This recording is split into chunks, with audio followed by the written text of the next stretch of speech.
this game, looking at, like, again, I want to go to this last 6-game stretch. I feel like that tells a big picture of what's going on with both teams, because you see Cleveland go from a defensive team, just kind of being this kind of shootout games type of thing. So Browns near the bottom of the league, allowing 25.8 points per game. 5 of the last 6 games, their opponents have scored at least 24 points. In contrast, the Chiefs only surpassed 24 points 2 times in the last 6 games. So that's 4 games we have not done that. So, and it looks like we probably wanted DJ Humphries, although Andy Reid has not ruled him out yet. But it looks like they're saying Houston may be the game they're looking towards, but it's obviously, a big break that it wasn't big anything more than a hamstring strain. So probably Wanya will be the start at left tackle.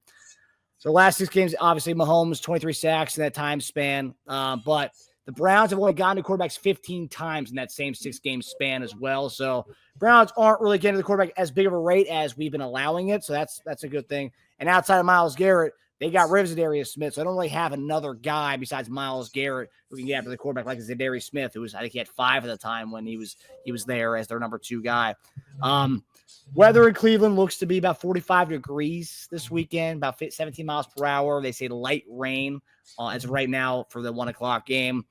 JD, do you think this could be finally the time we see some fireworks in kind of a game where, if we are, and I think it plays into the defensive aspect of things, if they are getting Jameis Winston, if we are getting turnovers, we're getting the ball in good field position, could it be a game where we see some offensive fireworks for Mahomes and the fellas finally? I think so. I think this will be a good game for it. And so what I said before is, we're fine-tuning everything right now. The last game, at least my assessment was, the Chiefs are going to be the Chiefs. They're going to be able to try to work on things they need for, obviously, the playoffs, correct? So part of it is making that rapport, getting that rapport with the Worthy. I heard Amanda Brown talk about Worthy, how he looked. He looked great running some routes. Coming back to the ball, that's big. You can see him growing, as we speak, as we see. But not only that, D-Hop getting some juju, getting some reps. True, Remigio may be able to get in, Watts, out there as well. So we can put up some points. You know what this is also too, Marcus? It's a return game for Kareem Hunt. Return game. So around the corner, look for Hunt to bust him up and run it back. Get back game. Appreciate that, Randy. Absolutely. And so, yeah, who doesn't want to get back at their old team? Okay. So this is something that they got to exploit as much as possible. Kareem's gonna be ready. He's gonna be hungry. So whatever it is, he was eating up there. Let him take him out there, a little restaurant out there, and get the little the brats or bratwurst. Okay, a little bit of the sauerkraut and stuff, and let's go. Okay, and get them going. So. Yeah, also, Kelsey homecoming game as well. Kelsey homecoming game, man. He's right up there, man. Family and friends come see him too. So, yeah, man, let's get the thing jumping. Let's get it jumping. So, I guess my whole thing is with this, we've seen Bo Nix, we saw Russell Wilson, we've seen guys who, they're good quarterbacks, but they're not Patrick Mahomes by any means, kind of go toe-to-toe and go these kind of firework type shootout kind of games. And I guess and I've seen some people who have commented on different things on Twitter and our channel.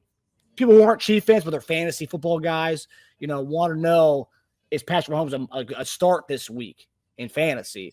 And I'm looking at the weather, and I'm seeing, 45 degrees, and a lot of these fantasy nerds are saying, don't start him in this weather. Patrick Mahomes. Don't start. Mahomes. Who would not start Mahomes at any time in fantasy? Why? It's been an up and down season for him. Oh man, come on! I'm starting him regardless. He will always get the first bid. I'm sorry, that's just reality. So D picks. I'm starting Knicks over Mahomes. Ooh, I hear you. Who the Broncos got this week? Broncos are playing Miami. No, was it Miami? I don't own any Broncos. They're playing the Colts this weekend. The who? Playing the Colts, Indianapolis. Oh, okay. Indianapolis is like middle of the rung of defenses. Yeah. But I'm still taking Patrick Mahomes. Sorry. Bo Nix he's if I'm going with a guy, okay, There's certain guys we know in fantasy that you start regardless. Okay, just have to. Patrick Mahomes is definitely one of the best. I'm still gonna start him. Now you do whatever you want. Okay, do whatever you want. All right, I'm just saying. G pick, have at it, brother. So we'll just see at the end of the day what the numbers are gonna be. But man, based on they're allowing about 25.8 points per game, 24 point in this span. I think we've been waiting. Mahomes has been talking about how frustrated the offense is because they want to be able to get it right. I think this is the spot where that does happen. I mean, like if it's going to happen anytime soon, Cleveland looks like the team that's, they're giving up points left and right here to quarterbacks who are not on Patrick Mahomes' level, to offenses that aren't on a level, and they're definitely hearing all the noise about how the offense is gone. So. Yeah, well, if they're giving up that much points, man, we got to try to, take it to them. Take it to them. Randy Collins said jet sweeps. You can do jet sweeps. Try to out-leverage the defense right now. It's going to be tough on Myles Garrett's side. So I can sniff those things out. So nobody has magic like PM15 clutch code, Ted. That's right. That's the facts. That's the facts. So, yeah, I like all of that. I like all those stuff. Appreciate the contribution, Flapjack City. Flapjack City says, does player development fall on the coaches or the players, JD? Both. I think player development, it starts with you. It's all about, who do you want to become? What type of work you're going to put in? Could coach only do so much? But one thing you could do is he can help you with your technique and your fundamentals. And so, like I said, some of the fine tuning that you need to do, coaches could tell you about it, right? But sometimes you don't know. You feel like you're doing the right thing, and sometimes on film, coach will be like, "Hey, man, like your feet ain't okay," or if you're, a wide receiver, like you're taking too many steps, or you're not coming at your break, fast enough. All those different things. So all the nuances that it takes to be great. But that's what the player development goes with both the player and the coach. Appreciate that, Flapjack City. So, yeah, that makes sense. And from what you see from the offense this year, and you talked about Xavier Worthy, the kind of development he's kind of come through. I mean, are you surprised he's kind of added this? It seems like a lot of people are shocked that he's gone from this just deep threat, kind of coming back to the ball, doing a lot of different things that a lot of people just didn't expect him to. But you and I, at the post-draft show, we talked about how he was more than just a deep threat guy. Yeah. And we know now he's got D-Hop, he's got Juju, he's got all these guys around him that help him in his development. Okay. So that's what he needed. He had great coaches already. Okay. He had guys in the room that he's learning from, but now he's got veteran guys that it's like, hey, man, there's certain things that you can do to get better. And so he said he's been wearing D-Hop out to try to get as much out of him as possible. So it's one thing for coaches to be out there, talking to you, but another guy being out there on the field kind of takes some of that. All right? Yeah. Rick Hendrickson, JD is at Artego's Pizza in Kansas City, brother. Artego's. Let's see if I got a menu. Artego's Pizza. There you go. Right here. So I'm looking to see what I'm gonna get. Last time I was up here with Lance and those guys, I got one of the bacon mac and cheese pizzas, and I'm not really a mac guy. I'm not a mac and cheese guy, not at all. So, and you were a fan of it? Yeah, I was a fan of it. Absolutely. Hold on 1 second. Let me go grab this up here. All right. Sorry. Okay.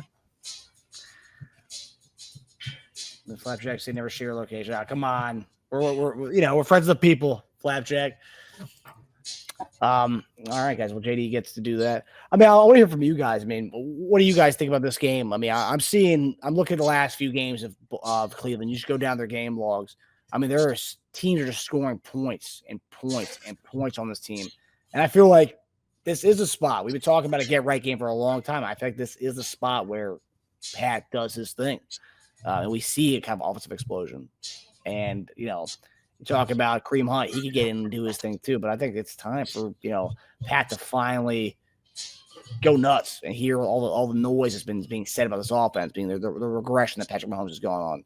I don't know. I feel like it's time. They're going to stretch out the O out. I do think so. You look at Denver game, they were throwing bombs against them. Pittsburgh was throwing bombs against them. All of them were throwing bombs against Cleveland's defense. And the crazy thing is, Cleveland's secondary used to be pretty good. I mean, their team last year, they only got to the playoffs because of that defense. And now it's just totally, Randy Conley. Yeah, Browns defensive secondary is ass. 100%. Big time. Butt cheeks, let's say. Let's be honest with it. Butt cheeks. And now you only have Myles Garrett, and he's out of practice today. It said personal reasons, so I don't think it's going to be anything we won't see him this weekend. But outside of Myles Garrett, there's nobody else.